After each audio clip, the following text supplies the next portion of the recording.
2006 год, 24 августа, у пациентки кистозно-рубцовые атрофические изменения, и на фоне таких органических изменений имеется суженный синдром, то есть структурная эпилепсия.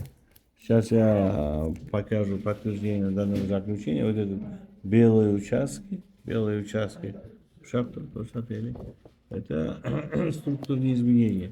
То есть это структурная эпилепсия. Вот этот белый участок, вот этот участок, вот, атрофических изменений. Они приходят, нechinchi kelishingizsiz tushunmayapsiz aslida.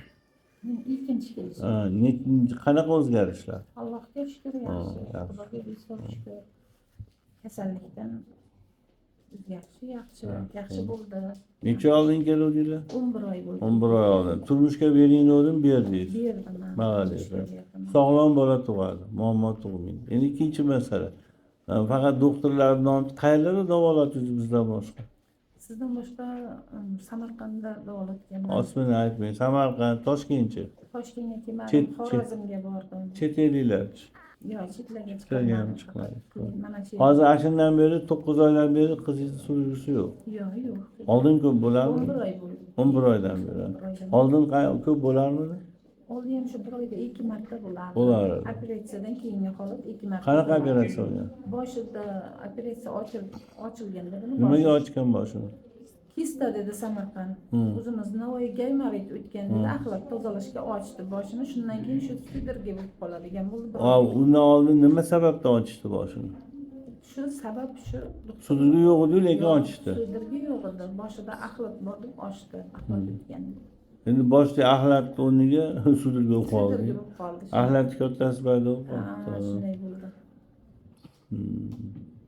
Samarqandda ochdimi? Navoiyda ochdi. Navoiyda ochdi, Samarqandda ikkinchi boshini plastik operatsiya yoptirdim. 2 marta. Yoptirdim. U yiqilib tushuvdimi, bir narsa bo'luvdimi, axlat bor deganda. Kim bilar, men ham tushunmasam. Shu momentda soppa-sog' yuruvdi. Ha, soppa-sog'lam edi. Здесь вот нужно сказать, что очень много меня критикуют, но доктор Джай очень эффективно лечит. Очень многие врачи, которые не смогут лечить, к нам отправляют больных. Agar hurmatli vrachlar, bemorlar davolanishda qiynalib qolsanglar, bemor sizdan norozi bo'lib qolsa, doktor Jalilga jo'nating. Qo'limizdan kelgan yordam beramiz va bemorlaringizda og'ir nevrologik kasalliklar bormi, davolab beramiz. Tana bir butun tizim, yagona tizim bo'lgani uchun butun tanaga e'tibor berish kerak. Beri shunaqa bo'lganki, tomografiya qilganda bemorni boshida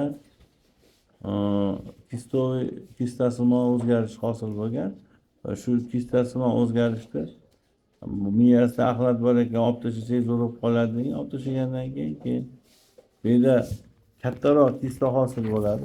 Kattaroq kista hosil bo'lgan. Bu yerda ko'rinib turibdi. Mana shu katta kistadan keyin o'sha tur strukturniy epilepsiya kelib chiqqan, struktural epilepsiya kelib chiqqan.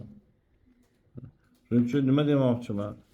Yaxshi operatsiya qildirgani yaxshi, lekin bundan keyin bemorlarga tushuncha berib qo'yinglar. Agar boshingizda biror narsa bo'lsa-yu, bezovta qilmayotgan bo'lsa, o'sha operatsiya qildiring. Tushundingiz? Tushundingmi sen ham? Alloh shifosini bersin. Xo'p, savollar bo'lsa aytasizlar.